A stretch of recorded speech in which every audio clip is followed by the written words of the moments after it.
উৰিয়াম ঘাটত আমি সন্দেহজনক লোকৰ আগমন ইয়াত দেখা পাইছোঁ। উৰিয়াম ঘাটৰ পৰা ঢিং, মৈৰাবাৰী, লাহৰী ঘাটলৈকে এতিয়া নিতৌ বাছো চলাচল কৰে। তাৰ পৰা এটা কথা অনুমান কৰিব পাৰি যে গোলাঘাট জিলাৰ জনগাঁথনি পৰিৱৰ্তন কৰাৰো এটা প্ৰচেষ্টা নিশ্চিতভাৱে আৰম্ভ হৈছে নেকি। এই গোটেই ঘটনাখিনি আমি অধ্যয়ন কৰি আছোঁ। দুই এদিনতে বন বিভাগৰ দল এটাও আহিব। তেওঁলোকে কিমান মাটি ক'ত দখল কৰি থোৱা হৈছে তাৰ হিচাপ নিকাচখিনি কৰিব। তাৰ পিছত স্থানীয় ৰাইজৰ লগত, বিধায়কৰ লগত আমি কথা পাতি পৰৱৰ্তী ব্যৱস্থা হাতত ল'ম। উৰিয়াম ঘাটত আমি সন্দেহজনক লোকৰ আগমন ইয়াত দেখা পাইছোঁ।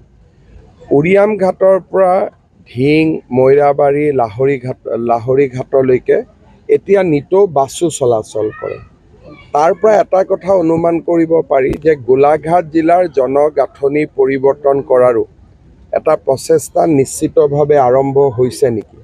এই গোটেই ঘটনাখিনি আমি অধ্যয়ন কৰি আছোঁ। দুই এদিনতে বন বিভাগৰ দল এটাও আহিব। তেওঁলোকে কিমান মাটি ক'ত দখল কৰি থোৱা হৈছে তাৰ হিচাপ নিকাচখিনি কৰিব। তাৰ পিছত স্থানীয় ৰাইজৰ লগত, বিধায়কৰ লগত আমি কথা পাতি পৰৱৰ্তী ব্যৱস্থা হাতত ল'ম। উৰিয়াম ঘাটত আমি সন্দেহজনক লোকৰ আগমন ইয়াত দেখা পাইছোঁ। উৰিয়াম ঘাটৰ পৰা ঢিং, মৈৰাবাৰী, লাহৰী ঘাটলৈকে এতিয়া নিতৌ বাছো চলাচল কৰে। তাৰ পৰা এটা কথা অনুমান কৰিব পাৰি যে গোলাঘাট জিলাৰ জনগাঁথনি পৰিৱৰ্তন কৰাৰো এটা প্ৰচেষ্টা নিশ্চিতভাৱে আৰম্ভ হৈছে নেকি। এই গোটেই ঘটনাখিনি আমি অধ্যয়ন কৰি আছোঁ। দুই এদিনতে বন বিভাগৰ দল এটাও আহিব।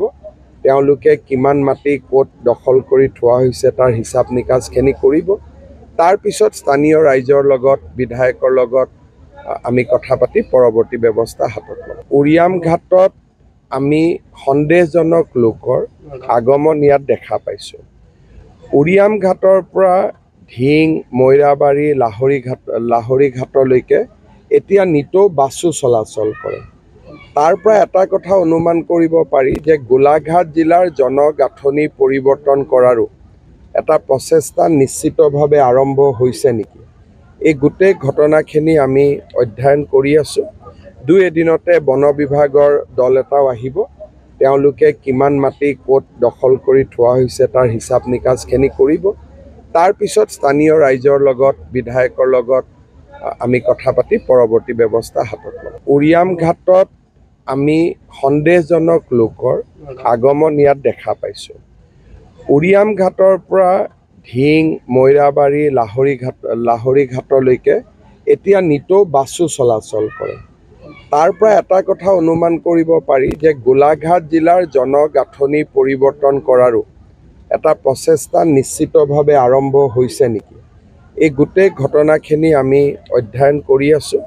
দুই এদিনতে বন বিভাগৰ দল এটাও আহিব। তেওঁলোকে কিমান মাটি ক'ত দখল কৰি থোৱা হৈছে তাৰ হিচাপ নিকাচখিনি কৰিব। তাৰ পিছত স্থানীয় ৰাইজৰ লগত, বিধায়কৰ লগত আমি কথা পাতি পৰৱৰ্তী ব্যৱস্থা হাতত ল'ম।